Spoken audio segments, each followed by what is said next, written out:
皆さんこんにちは。ジャパスタのマナです。皆さん、4月になりましたね。日本の多くの学校や会社では4月から新しい1年が始まります。ですので、このポッドキャストを聞いている人の中にも新しく社会人や学生になった人もいるかもしれませんね。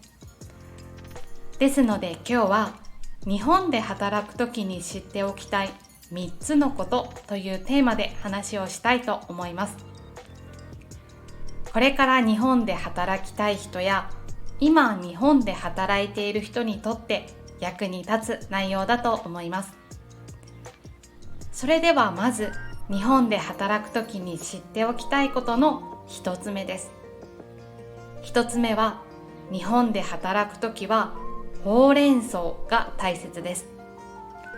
ほうれん草という言葉聞いたことがありますか？これは報告、連絡、相談を短くした言葉で、日本で働くときには必ず聞く言葉だと思います。報告は自分の仕事の進捗や状況、結果などを上司や先輩へ報告することです。連絡は必要な情報を周りの人に知らせること、連絡することです。そして相談は大きな決定をするときや自分一人では迷うときに上司や先輩に意見を聞いてアドバイスをもらうことです。では日本ではどうしてほうれん草が大切なのでしょうか？それは日本ではチームで働くという考えが強いからだと思います。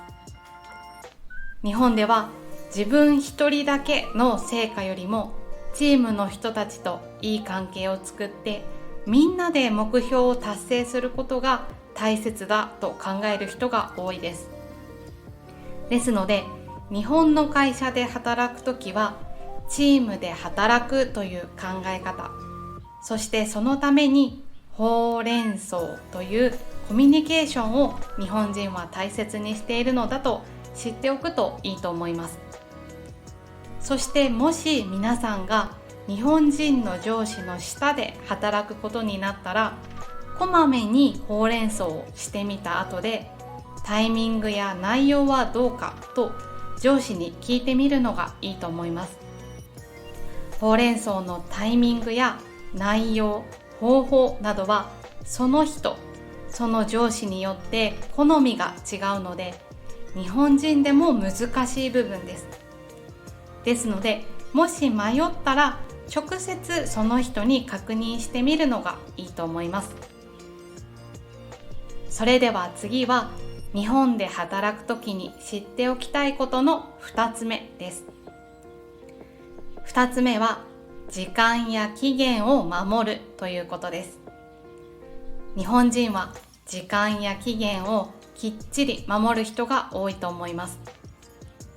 ですので、もし皆さんが日本の会社で働くなら、時間と期限はいつも意識した方がいいです。そしてもちろん意識していても仕事が期限までに終わらないこと、約束している時間に遅れてしまうことはありますよね。その時は早めに連絡をしてください。早めに連絡をすればチームの人が手伝ってくれたり、予定や期限を変更したり、相手もいろいろと解決するための方法を考えることができますからね。それでは最後は日本で働くときに知っておきたいことの3つ目です。3つ目は敬語は勉強しておいた方がいいです。日本のビジネスの現場ではやっぱり敬語は必要だと思います。敬語難しいですよね。尊敬語、謙譲語、丁寧語と種類があって、その中にもいろいろな形があって、いろいろと難しい敬語ですけれど、自分が話すときはです、ますの丁寧語を使って話すことができれば、まずは問題ないと思います。ただ、日本人は会話の中でもメールの中でも尊敬語や謙譲語をたくさん使ってくると思います。そして皆さんも敬語をきちんと使えると、この人は仕事ができそうというイメージを与えることができます。